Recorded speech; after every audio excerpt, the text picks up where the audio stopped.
Okay, so we have talked about ionic bonds and the formation of ions.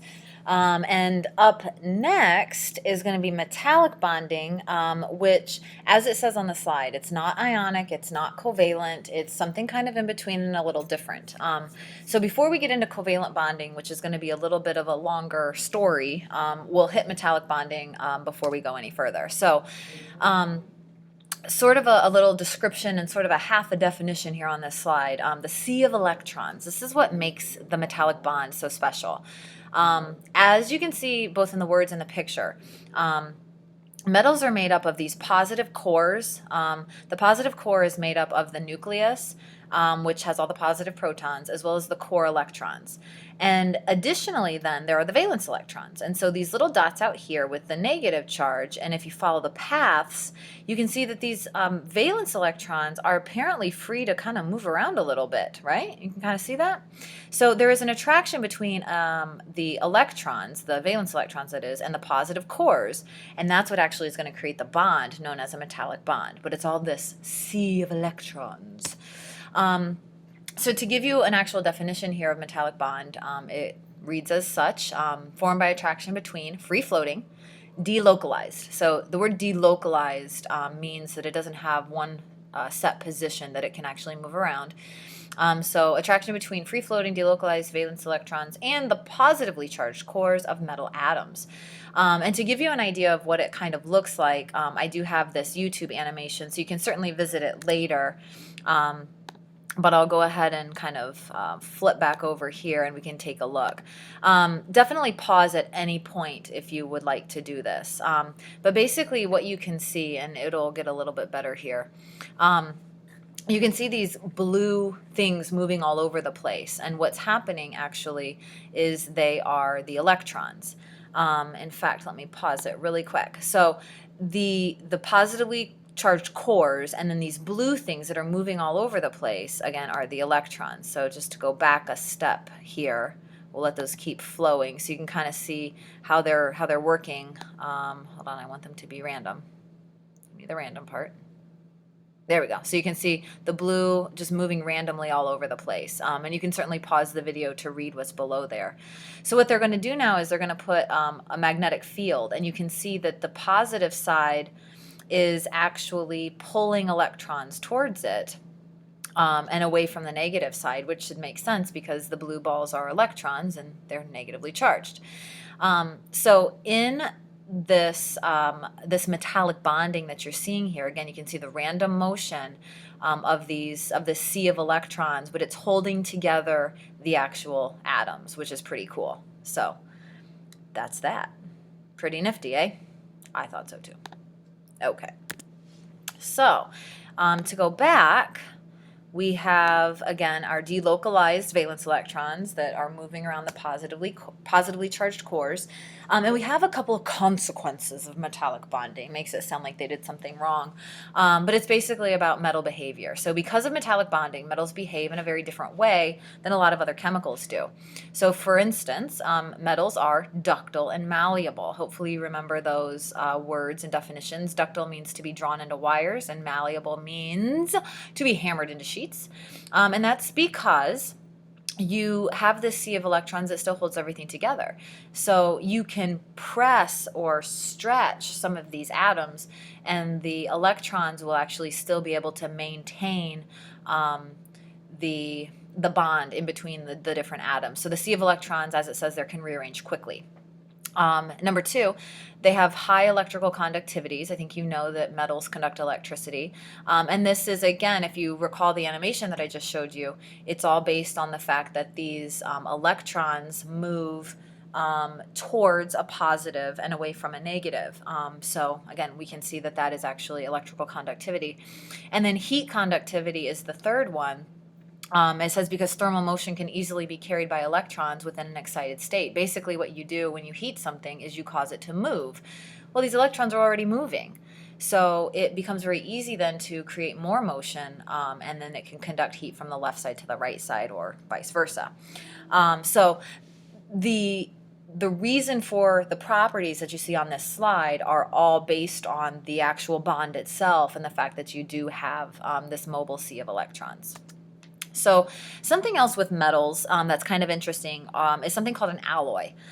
So on the page here, you can see that I've got 4 different pictures of different types of alloys, and it's kind of interesting to talk about. Alloys, for one, are metal blends. And what these metal blends do in practical everyday life is they create a new metal, that has properties that are customizable. So if you need a metal to be stronger, if you need a metal to be more water resistant or rust resistant, if you need a metal to be a little bit more bendable, whatever you need out of that metal, they can alloy it with some other metal, and then they can create the properties that you want. So in these pictures, you can see that these are different ways of chemically structuring an alloy. So you can see the pure metal, which is just the red atoms all lined up very nicely. So that's basically what we've been talking about this whole time. And please do imagine the sea of electrons zooming around the positive red cores. So one type of an alloy is called a substitutional alloy. Hopefully you can see the reason for the name. Basically all I've done is I've taken out a red metal atom and I've substituted a blue atom of a different metal. So you can see that it still retains the same gridded structure of, nice lines and columns and everything, but I've just substituted a new alloy or a new metal atom into it. And just substituting a few atoms, like what you see in that substitutional alloy picture, can be enough to change the properties pretty significantly. Another type of alloy here, interstitial alloys. The reason why that word makes sense is because see the space in between the atoms. Oh, come on, bring my cursor back. There we go. So the space in between the atoms, that's called interstitial space. So in an interstitial alloy, what I've done is I've taken a very small metal atom that's capable of fitting in between the interstitial space, and that's now my alloy. So that's a possibility also. The difference between the substitutional and the interstitial really comes down to atom size.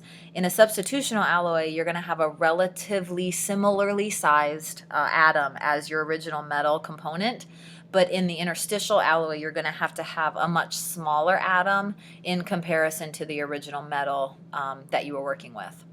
In the final picture, you can see that it's a mixture, that it's a substitutional and interstitial alloy.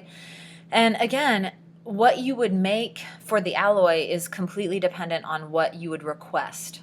So if you were running a manufacturing business and you needed a new metal component that would wear really well in your new machine, you would go to a person or to a company that makes alloys, and you would request, I need these certain properties. And then those people who would make it, they're kind of experts, so they can figure out, exactly what they're going to do. So just some pictures to understand on how you can actually alloy metals and chemically, how the structure actually would look. So just to give you some examples of some substitutional alloys, again, what you're doing in the first bullet point here, that's just a definition. An atom of an alloy's minor component replaces an atom of the major component. So again, the little blue guys come in and replace the red guys. They have to be of similar size, which I already mentioned. And then you have some examples: brass, bronze, white gold, nichrome, sterling silver, as well as 14 karat gold. Those are all alloys with various percentages that you see there in the parentheses. So it's kind of an interesting thing just to recognize how many alloys we really come into contact with on a daily basis. To give you some examples of interstitial alloys, again, I already kind of gave you the explanation of the minor component fits into the empty space. So it's called, again, interstitial space. Minor component atoms, they tend to be the ones listed in that second bullet point: carbon, boron, silicon, nitrogen, and oxygen. And those are basically because of their small size. Interstitial alloys tend to be brittle and also harder. The brittle factor comes because you don't have nice lines and or rows and columns anymore. You now have these things that are kind of breaking it up, and that can often lead to brittleness. And steel is an example of an interstitial alloy that is definitely a pretty important one. So so just kind of some interesting things. You can see a real world application with alloys. But again, then the metallic bonding and what it actually is, and how you have this sea of mobile electrons, which is pretty cool and very different than other types of bonding. So that's it. Relatively short one today. Super excited. See you tomorrow in class. Bye.